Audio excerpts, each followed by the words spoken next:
जैसे बाइबल कहती है कि भजन संहिता 5 में लिखा है कि 5:12 में लिखा है कि परमेश्वर जो है जब वो किसी की भलाई करता है तो उसके इर्द गिर्द में वो एक शील्ड को बनाता है। तो आज इस सवेरे के वक्त आज परमेश्वर की वचन को लेके आपके सामने आते वक्त मैं बताना चाहता हूँ कि परमेश्वर भला है और वो आज कुछ करने के ऊपर है। आज हम जानेंगे कि परमेश्वर, जैसे आज हमें बताया गया है कि आज के इन दिनों के अंदर परमेश्वर चाहता है कि हम सभी के साथ एक एनकाउंटर हो, और वो एनकाउंटर इस मध्य से होना चाहिए कि जैसे आज हम देखते हैं कि बाइबल में लिखा गया है कि परमेश्वर ने हर मनुष्य के साथ में, जिसको परमेश्वर ने बुलाया है, जो परमेश्वर चले हैं, उनके साथ में नए नए तौर से एक एनकाउंटर किया है। जैसे हम देखते हैं बाइबल कहता है कि हम अगर आदम के पास देखें तो परमेश्वर आदम से सीधे तौर पर आके बात करता था। अगर हम देखते हैं उसके बाद तो बाइबल कहती है कि परमेश्वर जो था वो अब्राहम से बातें करता था। फिर हम अनोक के साथ देखते परमेश्वर के दिखाता है वहां पर कि परमेश्वर अनोक परमेश्वर के साथ चल रहा था। तो आज हम ऐसे तौर के एनकाउंटर चाहते हैं, पर प्रॉब्लम ऐसा है आज के तौर में, जैसे बाइबल कहती है हमें जिस दिन हमारा उद्धार होता है उस दिन के बाद हमारा जो नाम होता है वो परमेश्वर की किताब में लिखा जाता है, पहली बात। दूसरी बात, बाइबल कहती है हमें कि पूरा स्वर्ग आनंदित करता है। पर उसके बाद हम देखते हैं कि बाइबल कहती है हमें कि परमेश्वर की निगाहें जो है वो हम पे लगी हुई थी है।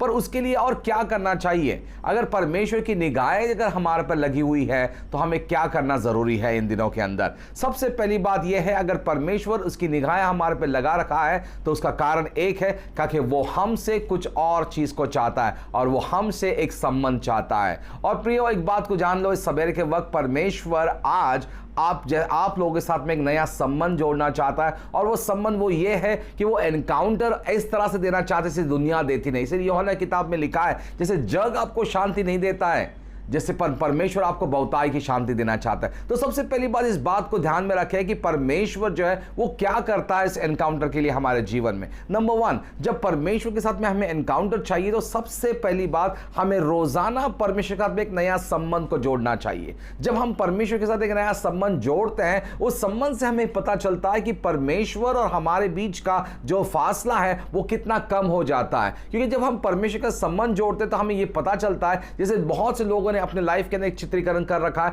कि परमेश्वर एक चाबुक को लेकर बैठा है, कि परमेश्वर जो है वो हमको एक कोड़े मारने वाला है, परमेश्वर हमें दंड दे। बहुत सी अलग अलग विचारधारा है, पर इस बात को हमें निकालना जरूरी है कि परमेश्वर वैसा नहीं है। जैसे बाइबल कहती है हमें कि परमेश्वर जो है वो प्यार है। बाइबल कहती है परमेश्वर जो है वो ममतालु परमेश्वर है, दयालु परमेश्वर है। पर इस बात को ध्यान में रखें, ये सारी बात हमें कब पता चलता है? जब हम उसके साथ समय बिताते हैं। जब हम समय बिताते हैं, इसलिए मत्ती किताब में लिखा है कि बाइबल कहती है हमें कि हम गलतियां इसलिए करते हैं क्योंकि हम उसके बारे में पढ़ते नहीं है। तो आज हमें इस बात को ध्यान में रखना चाहिए, जैसे हमेशा मैं तौर पर कहता हूं कि जोशुआ किताब में 1:8 के अनुसार कि नियमों की ये किताब अपने मुख से कभी ढलने मत देना, पर उसके अनुसार अगर हम पढ़ते हैं और करते हैं तो हम उन्नति के शिखर पर लगेंगे। तो सबसे पहली बात, परमेश्वर चाहता है कि हम उसके वचन को पढ़ें। जब हम उसके वचन को पढ़ते हैं तब हम अंधकार में नहीं, पर हम प्रकाश में चलते हैं। और जब हम प्रकाश में चलते हैं तो अंधकार का हमारे में कोई समेट नहीं होता है। इस बात को ध्यान में रखें। दाऊद कहता है कि प्रभु तेरा वचन मैंने मेरे हृदय में रखा है ताकि मैं तेरे विरुद्ध में पाप ना करूं।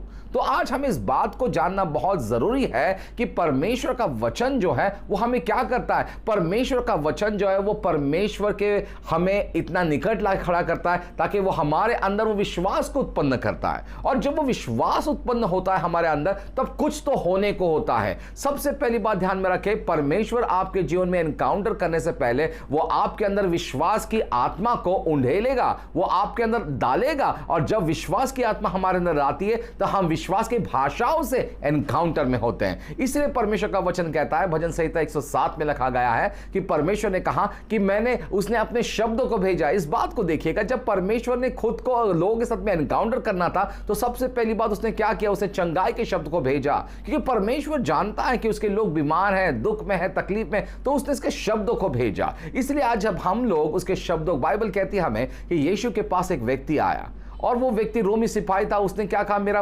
व्यक्ति जो है वो बीमार है, और यीशु ने अपने शब्दों को भेजा, उसे चंगा किया। तो वो क्या था? आज हम देखते हैं कि परमेश्वर ने अपने शब्दों के द्वारा, वो एक एनकाउंटेड शब्द था। तो जब हम रोजाना वचन को पढ़ते हैं, परमेश्वर हमारे दिल दिमाग के साथ में रोजाना एनकाउंटर करता है। इसलिए पौलुस कहता है हमें कि हमारे मन का नूतनीकरण होना बहुत जरूरी है। और जब हमारे मन का नूतनीकरण होता है तब हम क्या करते हैं? हम हमेशा इस बात को ध्यान में रखें कि जब हमारे मन का नूतनीकरण होता है तब हम विश्वास में खड़े होना शुरू हो जाते हैं। और इसलिए हम जुड़ की किताब में पहले अध्याय में पढ़ते हैं कि यीशु मसीह ने कहा, बाइबल कहती है वहां पर हमें कि परमेश्वर हमें विश्वास के अंदर खड़ने के लिए कहता है। और अगर आज एनकाउंटर ही चाहिए तो सबसे पहली बात परमेश्वर हमसे यही चाहता है कि हम वचन को पढ़ें। क्यों? क्योंकि वचन हमें धो के शुद्ध करता है, वचन हमें बांधे रखता है, वचन हमें हर तरीके से, जैसे बाइबल कहती है, भजन संहिता में लिखा है कि जैसे यरूशलेम के आजू बाजू में चट्टाने हैं, वैसा तेरा परमेश्वर तेरे इर्द गिर्द में है। और जब हम वचन को हमारे इर्द गिर्द में रखते तो क्या होता है?